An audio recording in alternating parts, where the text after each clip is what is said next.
Yeah, I think so. Looking at the industry as a whole, where do you see it? What do you think is happening in the real estate industry, and are you excited about the future of it?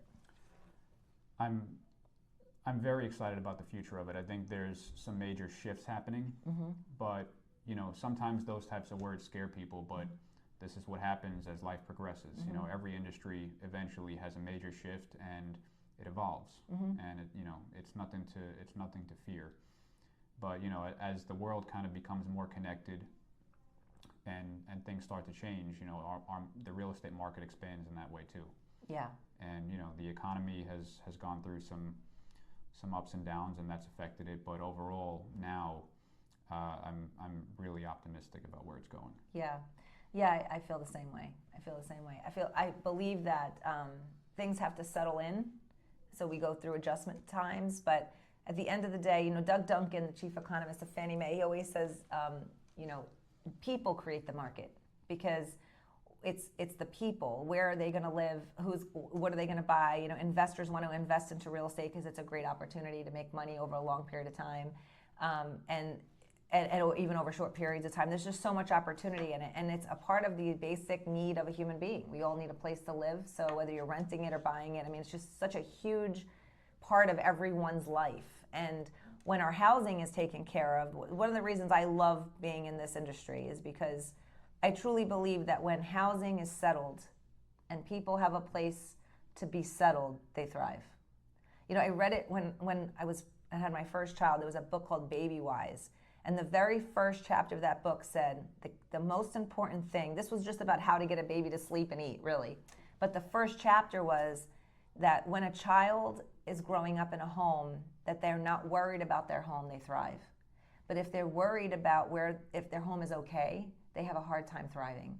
And I remember that really stood with me, and I remember making a decision in that moment that I wanted my children to always feel that they were, that their home was okay, that they can thrive in school, and that they can think about things that they want to think about. Because when that's disrupted, it's very hard for a child to thrive. Absolutely. Yeah. It's a big deal. And the real estate industry, it's never going to go away. You as humans, it's either you live in a house or you live under a bridge. If you live under a bridge, you're usually fighting to be able to get into a house. Exactly. If you're in a house, you're not fighting to be under the bridge. Right, exactly. So the real estate industry... She's so cute. The real estate industry is not going anywhere. No. But up. No, I agree. And that's the thing that I love about it, because people do create the market. So if things are not affordable, things will happen to make it affordable, and we have to allow that transition. And that's what we're referring about, a shift. We have to go through some uncomfortable times to be able to get to where we need to be. But people do create the market. Absolutely. Yeah. A lot of times shifts like this happen, and it's what I like to call the messy middle. When things are changing and it gets a little rugged and things become a little unaffordable, it's the messy middle. But it's usually the precast to what's next, which is usually the next level of whatever it was before. Yeah, definitely. Watching the last couple of years in the real estate industry and in the finance industry, I've realized that sometimes we want it to be a different way, but when we adjust to what's actually going on and we stop resisting what's happening outside of us, and we really just kind of own that we are where we are and we have to go through changes, we have to go through shifts, what I've noticed is that we don't want to be uncomfortable. And the more comfortable we can get with being uncomfortable, the better we can guide our people through uncomfortable circumstances. Because if we're uncomfortable and they're uncomfortable, there's nobody leading here, And I found that part of our success is just being able to be comfortable with being uncomfortable and being able to help people when they're uncomfortable see through whatever they're concerned about. Absolutely. Uncomfortable is by default where everybody lives. It's just kind of a lot of people are in denial about that. Yeah, that's so true. The default state of life is uncomfortable. If you lock someone in a room with no food and no water, life doesn't get better, it gets worse. It's uncomfortable. Yeah. And the way you make life comfortable is to take the lead, keep things in motion, and not be afraid of that feeling. Yeah, definitely. Like to a newer people coming into the industry for the first time, when Dominick entered into the industry back when he was 19, 21 years old, you had a lot of uncomfortable times.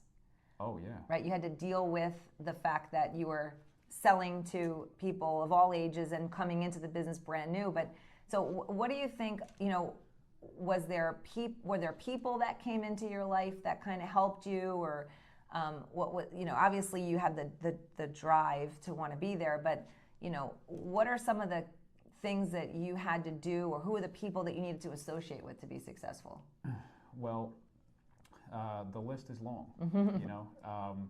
Nobody ever does anything great by themselves, and I've been fortunate to have a lot of strong people in my corner. Like you and my cousins and my family, and I have really good friends. I have really strong, business contacts, and kind of like what we've been talking about. Like, everybody collaborates, and we grow together. And on top of that, you just eventually you're in the trench so long that you grow as a person, and you learn kind of what some of the right things are to do to get where you want to go. Yeah. And then be able to share that with other people. And it's been a ride. Yeah, I think we all have the beliefs we can't do something, it's going to be too hard, or it'll never happen, or whatever. We tell ourselves all kinds of crazy things, but then it's like being able to say, no, I'm going to do this regardless of what this thought is. I'm going to do it. I'm going to feel the fear, and I'm going to move forward. I think you've done an amazing job of that. When it comes to being in business, especially, I always say you have to believe in yourself in a delusional way. That's so powerful. Because being in business is one of the most unreasonable things that anybody could do. I think most people shouldn't do it unless they have that mindset. Yeah. Because there's always going to be people that are more experienced than you, that are more connected than you, that have more money than you. And you have to be okay with walking into that room and not letting any of that faze you, and just believing on a delusional level that you're going to do whatever you say you're going to do. And that's what makes magic happen. Yeah, with like certainty. We were just talking about that before. Having certainty, not walking around with hope. Hope is great when you're trying to get out of a situation and you need to be able to see something. But when you believe in something, there's no more hope anymore. You got to let that go and go into, this is what's happening. I am certain that I will succeed. And that's a whole nother level of it, because I feel like, there's times in life where hope, it's important to know what tool to use at different times. And I think sometimes what we do is we forget that we can put something down like hope, because it helped us at one point, and pick up the tool of certainty. And there's a transition from that, to hope I'm going to be successful, and then to say, no, wait a second, I am going to be successful. I will do this. I will do that. I will stay up late. I will have the conversation I don't want to have. It's a certainty, and I think it brings you to a whole nother level. I completely agree. And we have a philosophy here at the company called now, not how. You take action now. If you get stuck in contemplating and analyzing how you're going to do something, getting other people's opinions, studying this and waiting until you have this tool and this and that, the guy that just started working today is going to lap you 30 times. And it's so true. You have to jump off the cliff and build the parachute on the way down. Yeah, I love that. I love that. How. Yeah, for sure. It's like going to the top of a mountain on your skis, off the bunny hill, and just going for it. No one's ever got it figured out until they try it. Yeah, that's so true. We had a gentleman come in, Captain Plum.